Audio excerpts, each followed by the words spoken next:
Sir నమస్తే sir. నమస్తే నమస్తే. గూటమ్మాని ఉన్నారు ఇద్దరు. ఏమైంది అబ్బాయిలు హాస్పిటల్కి వచ్చినారు? రండి కూర్చోండి, చెప్పండి ఏమైంది మీకు? బాగా ఉన్నారా? ఏమైంది? అనుకోండి, ఇంత పెద్ద డాక్టర్ అంటావు, మనిషి ఎందుకు వచ్చినట్టు కనుక్కోలేవా? కాదండి, కళ్ళు ఎగరేస్తున్నారు, నవ్వుతున్నారు, ఆరోగ్యంగా ఉన్నారు, బాగా భద్రంగా ఉన్నారు. నాకేమైంది అర్థం కావడం లేదు. ఏమైందో చెప్పండి, మీరు చెప్పు, నాకు ఎంత తెలుసా చెప్పు. నువ్వే కనుక్కోవాలా?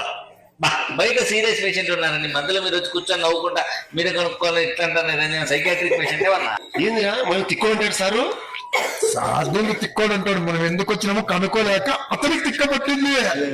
నాకు తిక్కబట్టింది నాకు అర్థం కాదు. మహానుభావ, నువ్వు ఎందుకు వచ్చినావు చెప్పు, నాకు అక్కడ చాలా బిజీగా ఉంది.